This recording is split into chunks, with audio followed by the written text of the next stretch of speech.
Alors, est-ce que ça vous est déjà arrivé d'être trahi par quelqu'un, par une personne en qui vous aviez confiance, par un ami, un parent, un conjoint, un frère, une sœur, un collègue, un patron? Réfléchissez simplement à la dernière fois où vous vous êtes senti trahi et à ce que vous avez ressenti et à ce que vous ressentez peut-être encore. Je pense que vous serez d'accord de dire que la trahison est l'une des expériences humaines qui nous blessent le plus profondément. Et dans le texte que nous allons lire dans le livre du prophète Malachie, Dieu reproche au peuple sa trahison.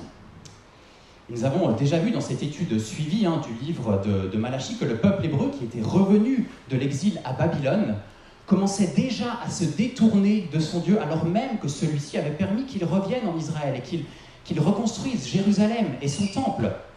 Mais le peuple retombait déjà dans ses anciens travers. Le prophète Malachie est un messager envoyé par Dieu qui va dresser le bilan de l'alliance que Dieu avait conclue avec son peuple. Et le message principal de ce livre, c'est que Dieu demeure fidèle à son alliance, même si le peuple est ingrat et se détourne de lui. Dans les premiers versets, Dieu réaffirmait son amour inconditionnel envers le peuple issu de Jacob, avant de reprocher aux sacrificateurs, c'est-à-dire c'était les responsables spirituels et religieux de l'époque, il leur reprochait leur mépris envers lui et le fait qu'ils entraînaient le peuple à déshonorer Dieu. Et dans les versets que nous allons lire, Dieu va s'adresser cette fois directement au peuple et plus seulement à ses leaders. Il va souligner de quelle manière l'infidélité du peuple se manifeste par excellence. Il profane l'alliance sacrée du mariage. Dieu va souligner leur infidélité dans les relations humaines et familiales, car elle témoigne de la trahison du peuple envers l'alliance de Dieu. Mais on pourrait tourner cela plus positivement comme une leçon pour nous aujourd'hui. La fidélité dans nos relations et dans l'alliance du mariage notamment témoigne de notre fidélité à Dieu. Alors j'ai conscience que la lecture de ce texte va peut-être être difficile pour certains. C'est un sujet délicat de parler du mariage, parce que vous pouvez avoir des vécus peut-être douloureux en ce qui concerne les relations conjugales ou amoureuses. Mais nous croyons que c'est la parole de Dieu, et donc nous allons lire ces quelques versets aujourd'hui pour faire suite à notre étude qu'on a déjà commencée dans Malachie. Je précise aussi que je vais lire dans la version second révisée, mais ne soyez pas étonnés si la traduction que vous avez peut-être sous les yeux est sensiblement différente de la mienne, notamment sur les deux derniers versets, le verset 15 et 16. Le verset 15 est probablement le verset le plus difficile à traduire de l'Ancien Testament. Il y a donc différentes versions. Ne soyez pas perturbés, on y reviendra dans notre étude. Donc on va lire dans le livre du prophète Malachie, au chapitre 2, les versets 10 à 16.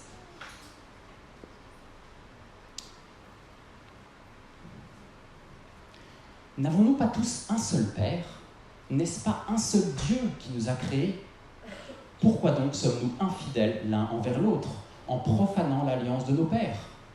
Juda s'est montré infidèle, et une abomination a été commise en Israël et à Jérusalem, car Juda a profané ce qui est consacré à l'Éternel, ce qu'aime l'Éternel. Il s'est uni à la fille d'un Dieu étranger.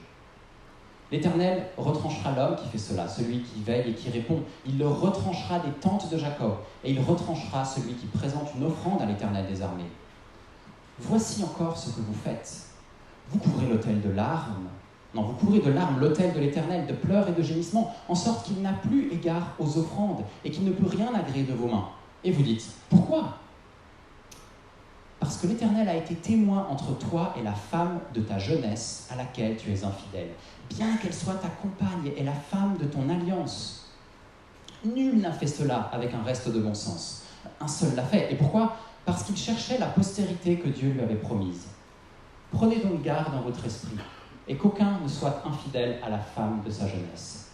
Car je hais la répudiation, dit l'Éternel, le Dieu d'Israël. Et celui qui couvre de violence son vêtement, dit l'Éternel des armées. Prenez donc garde dans votre esprit, et ne soyez pas infidèles. Je vais prier avant d'aller plus loin. Seigneur, je te prie que nous soyons à l'écoute de ta parole ce matin. J'ai conscience que ce texte va remuer peut-être certaines personnes selon le vécu personnel du mariage ou des relations conjugales. Mais Seigneur, rends-nous attentifs à ta parole, même si elle nous remet en question, même si c'est difficiles à entendre. Renouvelle notre confiance en toi, renouvelle notre confiance dans la vérité de ta parole. Aide-nous à bien comprendre ce texte et à bien l'appliquer à chacune de nos vies. Amen. Et donc on va voir que Dieu demande à son peuple, premièrement, d'être fidèle aux autres, au sein du peuple, d'être fidèle à Dieu dans l'alliance et enfin d'être fidèle à son conjoint dans le mariage.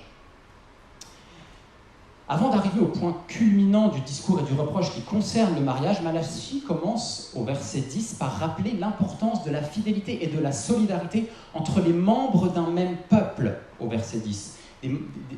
Ces membres qui partagent un destin commun. Et le peuple dont il est question, c'est le peuple d'Israël, dont Malachie fait partie, et qu'on appelle dans l'Ancien Testament le peuple de l'Alliance. Dieu avait fait alliance avec Abraham, à qui il avait promis de le bénir, de lui donner un pays et une postérité nombreuse, une grande nation. On voit ça en Genèse 12. Et au verset 10, Malachie va poser 3 questions à son auditoire pour lui rappeler l'unité qui devait prévaloir au sein du peuple de l'Alliance. Malachie leur demande « N'avons-nous pas tous un seul Père ?» Il fait référence là à Dieu lui-même, qui s'était déjà présenté au verset 6 du chapitre 1 comme le Père de la nation, en posant la question « Si je suis Père, où est l'honneur qui m'est dû ?» Dieu est le Père d'Israël. C'est lui qui est le sceau de l'unité du peuple, le garant, le ciment de l'alliance faite avec Abraham et sa descendance. Il est le Père de la famille d'Israël, parce que c'est lui qui en est le créateur. N'est-ce pas un seul Dieu qui nous a créés ? Ajoute Malachie. Alors bien sûr, Dieu est le Père de la création tout entière, mais dans ce passage, c'est en tant que Père de la nation d'Israël qu'il se présente. C'est de la paternité d'Israël et de la création d'Israël en tant que peuple dont il est question. Et c'est ainsi que Dieu s'était déjà présenté de nombreuses reprises dans l'Ancien Testament, en Deutéronome 32, verset 6. « N'est-il pas ton Père, ton Créateur ? N'est-ce pas lui qui t'a formé et qui t'a affermi ?» Et comme un bon père, Dieu va discipliner ses enfants désobéissants et il va leur reprocher leur infidélité au sein de la famille, au sein de l'alliance conclue avec les patriarches Abraham, Isaac, Jacob, et qui s'est formalisée ensuite au Sinaï par l'intermédiaire de Moïse. Dans les versets précédents, Dieu avait reproché aux sacrificateurs leur infidélité dans le cadre du culte qu'ils devaient rendre à l'Éternel, mais l'alliance de Dieu avec son peuple, elle ne concernait pas seulement le culte, mais aussi tous les rapports dans la société et la vie familiale. Cette alliance, elle englobait tout, puisque Dieu avait mis ce peuple à part, et il avait fait d'Israël son bien personnel. Et si le peuple devait être fidèle à Dieu, son Père, il devait aussi être fidèle à ses frères et sœurs au sein de l'alliance. Et toute infidélité de l'un des membres impactait les autres membres. En ce moment, j'aime bien écouter des podcasts sur des épisodes de l'histoire. Et j'en ai écouté un récemment sur l'affaire Farewell. C'est une histoire d'espionnage et de trahison comme on en raffole au cinéma, mais c'est une histoire vraie. Farewell, de son vrai nom Vladimir Vetrov, était un lieutenant-colonel soviétique du KGB qui a décidé au début des années 80 de trahir son pays, l'URSS, et particulièrement sa mission d'officier de renseignement, en livrant à la France, en pleine guerre froide, des milliers de documents ultra confidentiels et classifiés, et notamment une liste de 250 agents espions russes infiltrés en Occident. Ces espions n'ont pas tardé à être expulsés des différents pays dans lesquels ils résidaient. Vladimir Petrov a aussi dévoilé à l'ennemi de sa nation toutes les procédures d'espionnage mises en place par l'URSS. Alors nous, on regarde aujourd'hui ce type d'histoire avec une certaine fascination, mais c'est extrêmement grave d'être déloyal aux siens, à son pays, à son clan, à sa famille. C'est une trahison et les conséquences peuvent être énormes. On comprend donc cette question de Malachie au verset 10. Pourquoi donc sommes-nous infidèles l'un envers l'autre en profanant l'alliance de nos pères ? Et il utilise un terme extrêmement fort en parlant de profanation, car ce qui se tramait au sein du peuple d'Israël était extrêmement grave. Trahir sa famille, mépriser sa famille, c'est très grave. Et l'attitude du peuple reflète en fait leur manque de considération pour l'alliance de Dieu, tout simplement. C'était l'unité du peuple de l'alliance qui était en jeu. La pérennité du peuple au sein duquel devait naître le Messie promis, le sauveur du monde, dont la venue sera d'ailleurs annoncée dans la suite de la prophétie de Malachie. Ça, c'est un peu un teaser pour les chapitres suivants. Et pour nous qui vivons au XXIe siècle, après la venue de Jésus, nous pouvons dire que la manière dont nous nous comportons les uns envers les autres dans l'Église, le peuple de Dieu, le peuple de la Nouvelle Alliance, témoigne de notre crainte de Dieu, de notre foi en Dieu, de notre piété, de notre fidélité à Dieu. Je m'explique. Si nous parlons mal les uns des autres, si nous nous critiquons, si nous ne nous manifestons pas de l'amour, c'est à Dieu lui-même que nous sommes infidèles. C'est le nom de Dieu qui est bafoué. L'Église est une famille, et c'est d'ailleurs pour ça qu'on s'appelle frères et sœurs dans l'Église. Ce n'est pas vrai au niveau biologique, mais c'est vrai au niveau spirituel. Nous avons un même Père, et Jésus, le Fils de Dieu qui s'est fait notre frère, a dit en Jean 13, « À ceux-ci tous reconnaîtront que vous êtes mes disciples si vous avez de l'amour les uns pour les autres. » Oui, c'est par la manière dont nous nous comportons les uns envers les autres que le monde verra que Dieu est vivant et qu'il est présent au milieu de nous. Et alors que Paul donne des instructions à Timothée sur les rapports sociaux dans l'Église, notamment les soins accordés aux veuves, dans l'épître à Timothée, que d'ailleurs ceux qui suivent le plan de lecture ont dû lire cette semaine, il précise, 1 Timothée 5, verset 8, « Si quelqu'un n'a pas soin des siens, et principalement de ceux de sa famille, il a renié la foi, il est pire qu'un infidèle. » Vous voyez, pas juste question de ne pas se faire du mal, mais de se faire du bien. Les vrais croyants doivent prendre soin les uns des autres. Et quand un chrétien ne le fait pas, il renie les vérités enseignées par notre Dieu. Et puis Dieu, ensuite, au verset 11 et 12, dans la deuxième partie, Dieu va leur expliquer de quelle manière ils ont violé l'alliance qu'il avait contractée avec leur père. Et son verdict est sans appel. Judas s'est montré infidèle. Et il ajoute, une abomination a été commise en Israël et à Jérusalem. Alors, quelle est la nature de cette infidélité ? Eh bien, verset 11, il nous a dit, les Israélites s'étaient mariés avec les filles d'un dieu étranger, avec des femmes d'autres nations qui adoraient d'autres dieux, c'est-à-dire des idoles païennes. Et Dieu emploie des termes, là encore, extrêmement forts pour décrire ces mariages mixtes, ces mariages avec des personnes extérieures à l'alliance. Il parle de profanation de ce qui est consacré à l'Éternel et d'abomination. Et ce sont des termes religieux qui désignent dans la Bible les péchés les plus graves. Ils sont utilisés pour parler des pratiques idolâtres, de l'immoralité sexuelle et même de la sorcellerie. Pourquoi est-ce que c'est si grave ? Eh bien parce que le mariage est en soi une alliance à part entière. C'est une alliance qui lie un homme à une femme de manière exclusive et pour la vie entière. Ils deviennent une seule chair, aussi bien physiquement qu'émotionnellement et spirituellement. Tout est mis en commun. Et se marier avec une personne non juive constituait une rupture pour la première alliance avec Dieu. C'était comme une brèche dans l'alliance, une trahison envers l'alliance de Dieu. Et on ne peut pas faire de lien plus étroit que ce texte entre l'alliance avec l'Éternel et l'alliance du mariage. Et pour Dieu, il était très clair qu'un membre du peuple de l'alliance ne pouvait envisager de se marier qu'avec un autre membre de cette même alliance.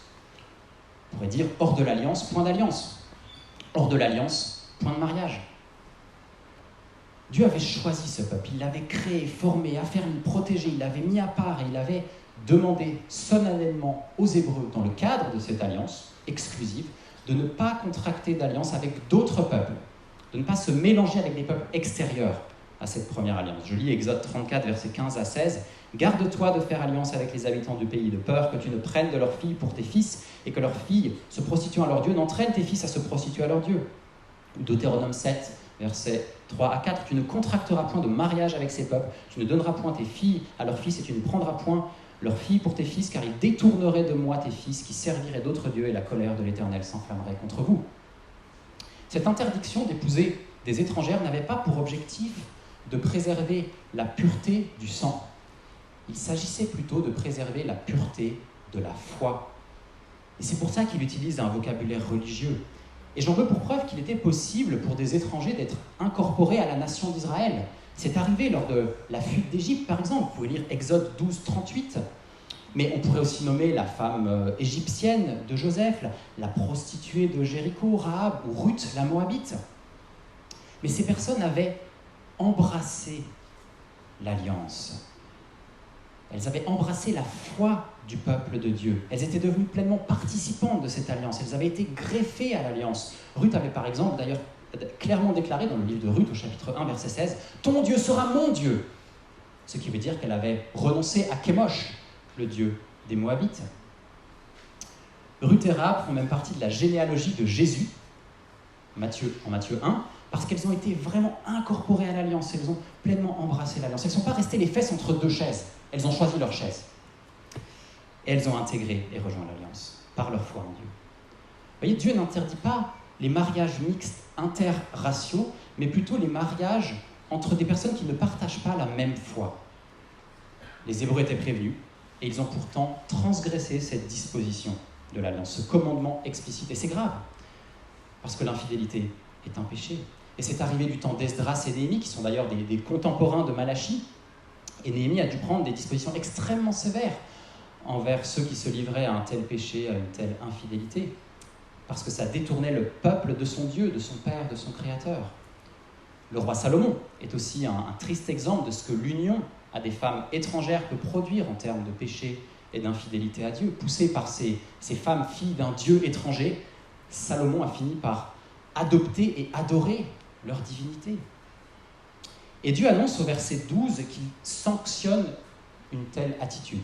Et même si le sens exact de l'expression « celui qui veille et qui répond », qui vous a peut-être interpellé à la lecture, qui est d'ailleurs traduit dans la version Sommer par « enfant et descendant », le sens nous échappe un petit peu parce que c'est comme un proverbe, une expression proverbiale, mais le sens général, en tout cas, du verset 12 reste simple à comprendre.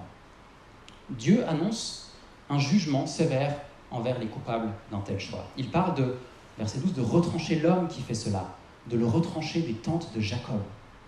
Il va être exclu de la communauté d'Israël, exclu de l'Alliance, il va être banni, maudit, il ne va plus avoir part aux droits et aux privilèges de la communauté d'Israël, et même ses sacrifices et ses offrandes seront rendus inacceptables aux yeux de Dieu, car ils ne sont pas motivés par une vraie repentance.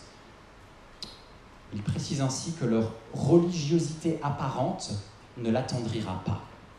La Bible nous dit en 1 Samuel 15, verset 22, « L'obéissance vaut mieux que les sacrifices, et l'observation de sa parole vaut mieux que la graisse des béliers. » Dieu n'accepte pas le simulacre de religion qui est décrit au verset 12 et 13, qui consistait à apporter des offrandes tout en ayant une vie qui n'est pas conforme à ses commandements, tout en ayant contracté des mariages et des alliances illégitimes, parce que Dieu ne se laisse pas tromper. Et ce terme retranché, en fait, il est très très fort parce qu'il peut même désigner la mort dans la Bible. En fait, une personne qui agit ainsi, elle sort de l'alliance de vie et de paix qui était décrite au verset 5 du chapitre 2. Elle se condamne elle-même à une mort spirituelle par son infidélité. Elle se sépare elle-même de Dieu et cela a des conséquences spirituelles.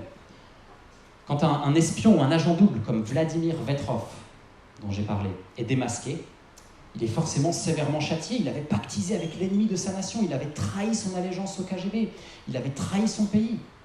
Par son attitude, il était lui-même sorti de la communauté de l'Alliance, on pourrait dire. Et c'était tellement grave qu'il l'a payé de sa vie quand il a été démasqué. Alors l'exigence que Dieu formule dans ce passage peut nous paraître sévère et même intolérante. Mais c'est un conseil de sagesse qui est encore valable pour nous aujourd'hui. Le Nouveau Testament invite lui aussi les femmes et les hommes de la nouvelle alliance à se marier dans le Seigneur, pour reprendre l'expression de 1 Corinthiens 7, et il répète cette exigence. On a lu le passage tout à l'heure de 2 Corinthiens 6, 14, je vais quand même le relire.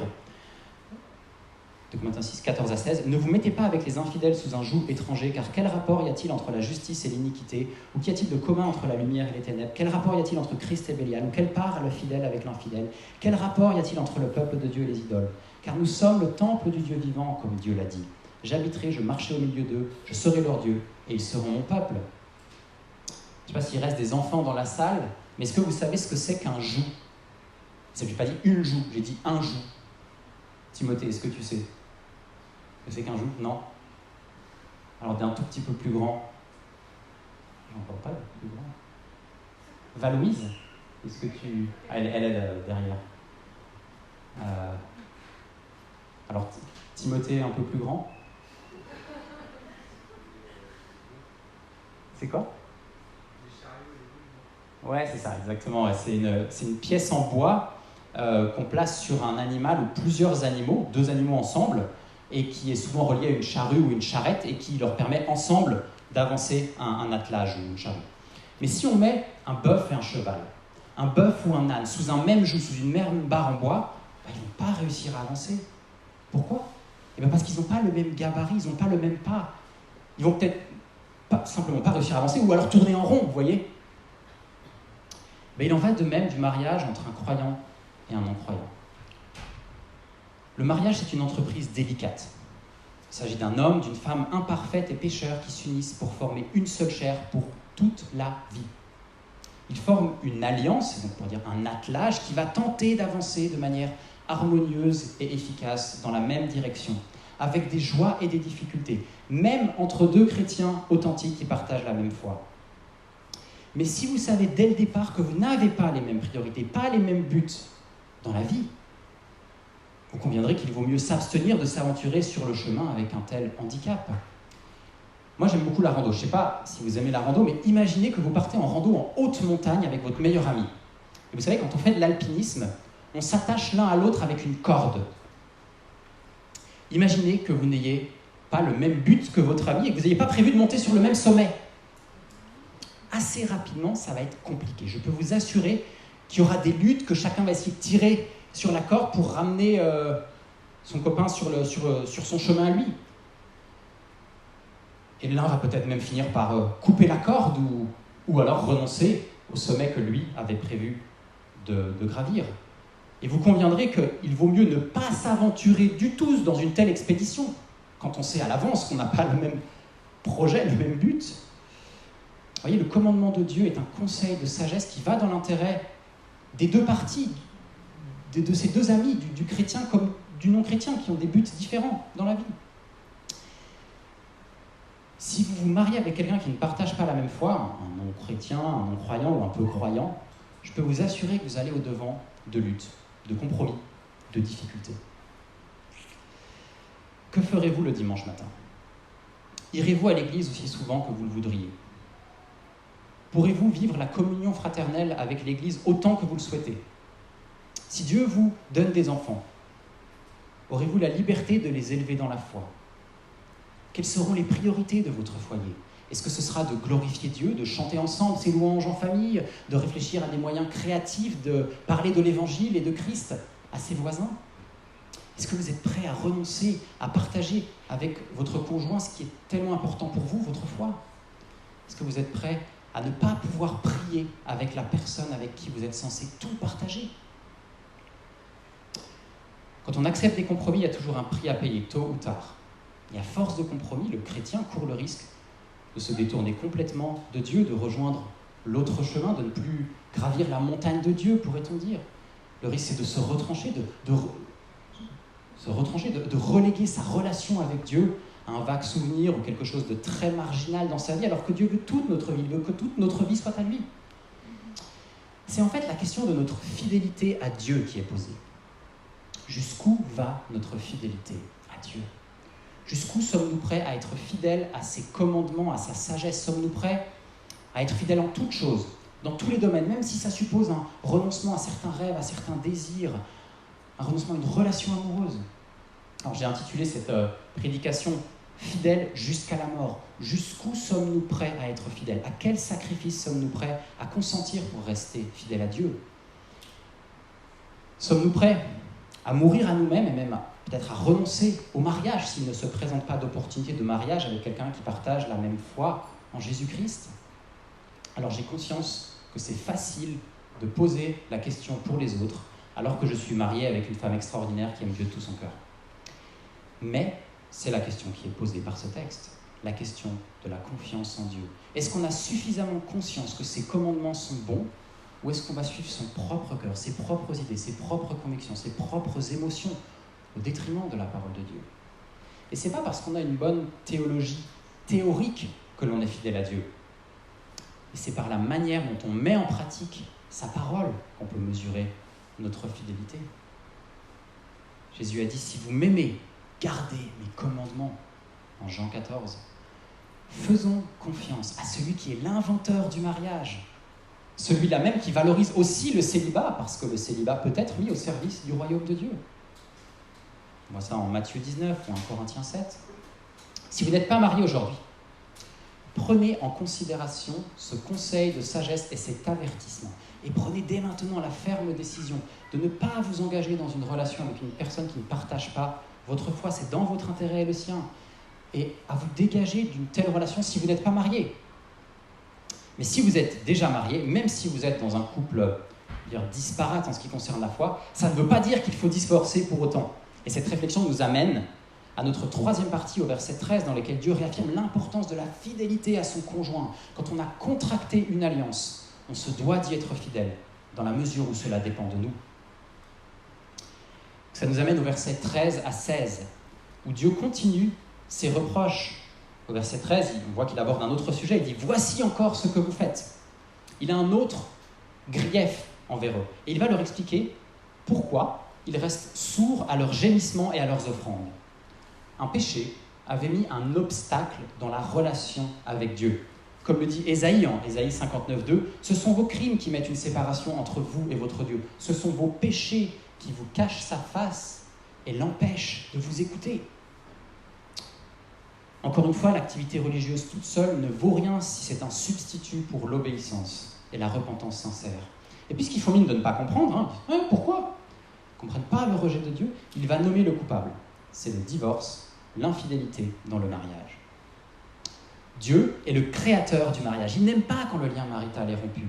Le mariage, c'est une création divine qui apparaît dès le chapitre 2 de la Genèse. On lit en Genèse 2, 24, « C'est pourquoi l'homme quittera son père et sa mère et s'attachera à sa femme, et ils deviendront une seule chair. » Le mariage n'est pas une affaire privée, mais une alliance publique. Et en France, d'ailleurs, on se marie à la mairie, devant un officier d'état civil, devant un représentant de l'État. Mais Dieu n'est pas absent. Et il dit dans ce passage, je cite le verset 14, « L'Éternel est témoin entre toi et la femme de ta jeunesse, à laquelle tu es infidèle, bien qu'elle soit ta compagne et la femme de ton alliance. » Dans la Bible, le mariage est plus qu'un contrat. C'est un engagement réciproque, liant définitivement et exclusivement les époux qui s'engagent librement l'un envers l'autre. C'est une alliance dont l'Éternel est lui-même le témoin. Et le divorce apparaît donc comme une rupture d'alliance, une trahison, une violation de l'alliance, une infidélité envers son conjoint et envers l'Éternel, qui est le garant de l'alliance du mariage. Dieu est impliqué dans le mariage. C'est sa création. Être infidèle à son conjoint, c'est être infidèle à Dieu. C'est pour ça que je vous disais que l'idée principale de ce texte, c'est que la fidélité dans nos relations et dans l'alliance du mariage notamment, témoigne de notre fidélité à Dieu. Je ne sais pas si vous avez déjà joué au jeu Risque. C'est un jeu de société. Quand j'étais petit, j'y jouais souvent avec mes frères et parfois en famille et même avec des amis. Et un soir, nous avions joué avec un collègue de mon père qui était venu dîner à la maison. Dans le jeu Risque, chaque participant dispose d'une armée avec laquelle il doit accomplir une mission secrète.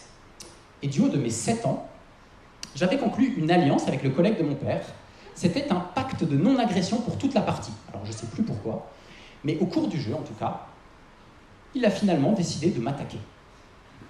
J'ai tellement pleuré, et il a tellement été gêné, c'était le collègue de mon père quand même, qu'il a dû finalement renoncer. Mais c'était tellement choquant pour moi qu'un adulte revienne sur sa parole et change d'avis et rompe une alliance parce que ses intérêts avaient évolué en cours de jeu. Et du haut de mes 7 ans, je ne comprenais pas qu'on puisse rompre une alliance, même si on n'y trouvait plus son intérêt. C'est un exemple presque amusant que je racontais, et c'est sans commune mesure avec la souffrance et les larmes d'un divorce. Mais je voulais souligner que c'est contre nature de rompre une alliance. En plus, les divorces dont il est question dans le texte de Malachie étaient probablement des divorces de complaisance. Certains pensent que les Israélites divorçaient de leurs épouses juives pour épouser une étrangère. Vous voyez, ils cumulaient les deux fautes. C'était un coup double, un coup de poignard double dans l'alliance.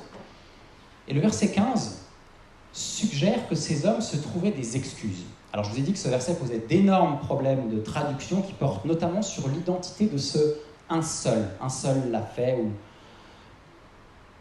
dans ma traduction que j'ai lue, c'est un seul l'a fait. Pourquoi ? Parce qu'il cherchait la postérité que Dieu lui avait promise. Calvin, par exemple, pensait que ce un seul désignait la seule chair produite par le mariage, la seule chair que sont devenus Adam et Ève par le lien du mariage. Et du coup, la traduction est sensiblement différente que celle que j'ai lue.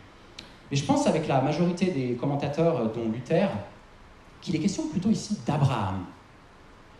On pourrait reprocher à Abraham d'avoir renvoyé Agar et l'enfant qu'il avait eu avec elle, Ismaël, en Genèse 16. Et les Judéens utilisaient peut-être cet exemple pour justifier leur divorce. Abraham l'a bien fait, et ça leur donnait une excuse. Mais Malachie rectifie les choses. Abraham n'a pas renvoyé la femme de sa jeunesse, Sarah. Il a renvoyé Agar, qui était la servante que sa femme lui avait mis dans le lit. C'est en fait pour protéger sa postérité légitime, Isaac, la postérité dépositaire de l'alliance, qu'il a chassé Agar et Ismaël. C'est finalement pour protéger l'alliance de Dieu qu'il l'a fait. C'était donc un mauvais exemple à utiliser. Et Dieu de conclure, faites preuve de bon sens. Prenez garde dans votre esprit, ne vous séduisez pas vous-même par de faux raisonnements ou de mauvais désirs. Et il termine au verset 14 en montrant la violence que représente une répudiation. Il parle de couvrir de violence son vêtement. Il évoque presque l'idée d'un meurtre au verset 14. Et en disant ça, j'ai bien conscience que certains d'entre vous qui êtes présents dans cette salle ou qui écoutez sur Internet êtes directement concernés par cette question du divorce. Et mon propos a besoin d'être nuancé avec le reste des enseignements donnés dans l'Écriture concernant le divorce. Oui, c'est contre nature de divorcer, mais Dieu prévoit 2 situations où la dissolution de l'alliance est possible à cause de la dureté de notre cœur, nous dit Jésus en Matthieu 19 ou en Marc 10. C'est l'infidélité de l'un des conjoints et l'abandon du foyer du conjoint non-croyant. L'infidélité, et notamment l'adultère, détruit l'alliance et autorise ainsi la partie adverse à divorcer, mais ça ne veut pas dire que ça doit être automatique et il doit toujours y avoir une place pour le pardon face à une repentance sincère. Et si vous traversez de telles difficultés dans votre mariage, parlez-en avec les anciens de votre Église pour être accompagnés avec sagesse. Ne prenez pas de telles décisions sans vous faire entourer. Et la deuxième exception abordée par Paul en 1 Corinthiens 7, 12 à 16, c'est l'abandon du conjoint croyant par le conjoint non-croyant. L'abandon, tout comme l'adultère, est une violation du dessein de Dieu pour le mariage, c'est une infidélité envers l'aide mutuelle et le chérissement mutuel qui est au cœur de la relation maritale. Alors il y aurait tant à dire, tant de cas spécifiques à étudier et discuter qu'une petite prédication ne peut pas suffire à évoquer toutes les situations individuelles. L'objectif de ce texte et de cette prédication, c'est de nous inviter à la fidélité. Fidélité envers Dieu, fidélité envers votre conjoint, si vous en avez un. Aimer, c'est une décision. On choisit d'aimer, tout comme on choisit d'être fidèle. Et pour arriver à nos fins, il faut s'en donner les moyens, se donner les moyens d'être fidèle à Dieu et à son conjoint jusqu'au bout. Et dans la mesure où cela dépend de nous, à être fidèle jusqu'à la mort. Jésus a été fidèle jusqu'à la mort. Il a accepté de mourir et de donner sa vie pour nous épargner la punition que nous méritions. Et si vous n'avez pas encore placé votre confiance en Jésus pour le pardon de vos péchés, vous pouvez le faire encore aujourd'hui. On l'a dit dans le credo qu'on a proclamé ensemble tout à l'heure. Il est ressuscité, il est vivant. Il a encore les bras grands ouverts pour vous pardonner vos péchés. Il a encore les bras grands ouverts pour vous consoler si vous avez souffert dans le domaine des relations conjugales. Dieu est un Dieu de grâce. Si vous avez été convaincu de péché dans votre relation avec Dieu ou dans des mauvais choix passés ou présents, Dieu est un Dieu de grâce qui est fidèle et juste pour nous pardonner de tous nos péchés.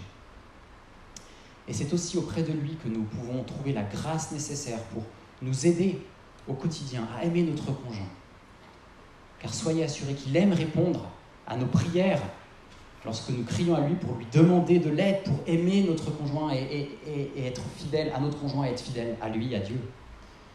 Si cette prédication vous a heurté, si mon propos vous a blessé ou qu'il a suscité des questions supplémentaires, n'hésitez pas une seconde à en parler avec moi ou avec un autre des anciens, Alex ou Calou.